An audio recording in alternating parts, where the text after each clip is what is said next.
историчари, после Оливер Стоун филмот. Значи во Америка се одржува еден симпозиум на тема Александар. Учествуваат повеќе од 700 историчари. Тие исти историчари што го прогласија Јужин Борза за најголем експерт во однос на античката историја. И тие сега се собраа по повод филмот на Оливер Стоун. И почна се да критикува како дека го смета Александар за цивилизацијска личност и не смееш кој ќе му текни, како ќе му текни да ги превртува фактите. По таа смисла одеше дискусијата. И на крај дојде време и му даде збор на стариот Борза. Борза сега тој што треба да каже како и... авторитетот Борза. Авторитетот Борза. И Борза излегува и се исто ќе го цитирам, пошто тие текстови ги знам на памет. Вели, многу тешко да се направи филм за еден субјект што е легенда. Поготово ако таа легенда е Александар. Ние немаше да му се чудиме на Оливер Стоун. Он не го познава Александар. И сега тие толку зборува за него, факт човек. Но што е највели лошо? И вие историчарите не го познавате Александар. Значи тоа беше бомба, атомска бомба меѓу такво да симпозиум, да им каже дека не го познават Александар. На историчарите. Да, нешто, и им кажува сега примери. Најголемите светски, кажува примери. Сите пишувате, вели, го именувате како Александар Велики. А тоа, вели, треба да го знаете како политичко име. Тоа го воведоа пред 200 години германските историчари, Дройзен и Вилкен.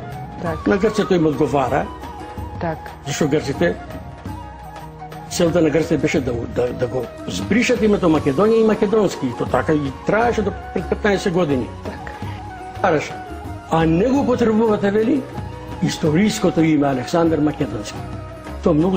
И уште, вели, сите вие мислите и пишувате дека целта на походите на Александар бе да ја шири грчката култура или така наречениот хеленизам.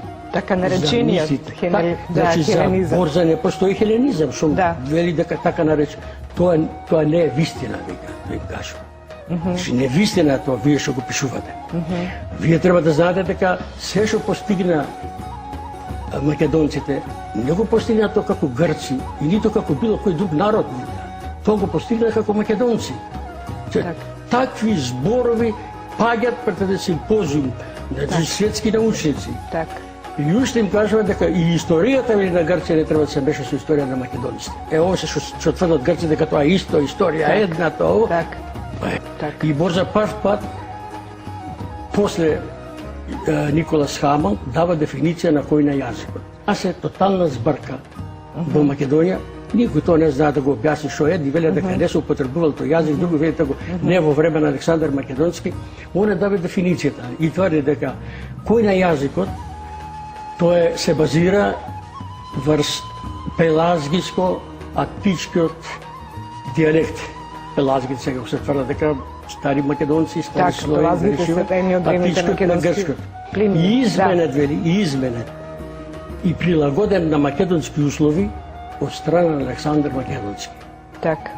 Тој јазик е кој на јазик. На тој јазик се зборувало и се пишувало тоа време, не само додека бил жив Александар, туку и векови после него.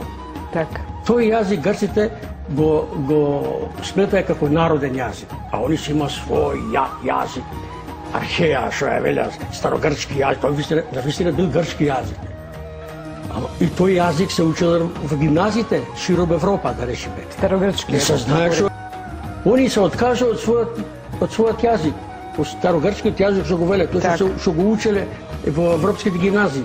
Они се откажа и тој народниот јазик, како што го велат они, го прифатија како грчки национален јазик. И тој постои сега. И тој се е познат во светот како грчки јазик. Тоа не е вистина. И мене ми е многу тешко кога нашите археолози ќе најдат такој напис, за кој ќе зборуваме покосно тука, и одма го кажува дека тој напис е на грчки јазик. Не е на грчки јазик.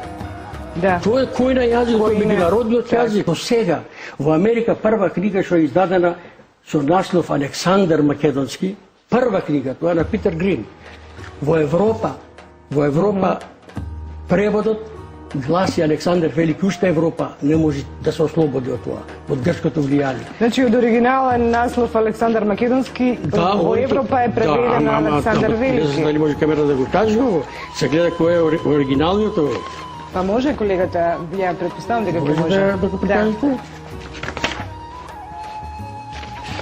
Ово вреди, зашто во прва книга и то многу позитивно процената во Америка. Еве тука го пишува. Еве титул на оригиналот Александър оф Македон. Само еден момент, за да се доближи. Зашто е многу важно, ова мора да го регистрираме. Да. Да. Ова е прва ластовичка во американскиот континент. Еве сега покажете. Значи, Александър оф Македон. Титул на оригиналот. Оригиналниот наслов на оваа книга во Америка е Александър Македонски. Преведената книга во Европа е Александър Велики. После тоа и Николас Хамон, кој беше под страшно влијание на грчките научници. Грчката академија му имаше доделено 6 редовни професори. Покажете само на тема. Имаше доделено 6 професори, редовни професори, кои му дава информации. И тој само пишувал. Зашто друго нешто ќе напишува Хамон, друго нешто ќе напише грчки научник. Хамон има тежина. Тој Хамон пред смртта умре пред неколку години. Еве и он се јави во Европа со книгата Филип Македонски, тоа е исто оригинал. Значи почна да се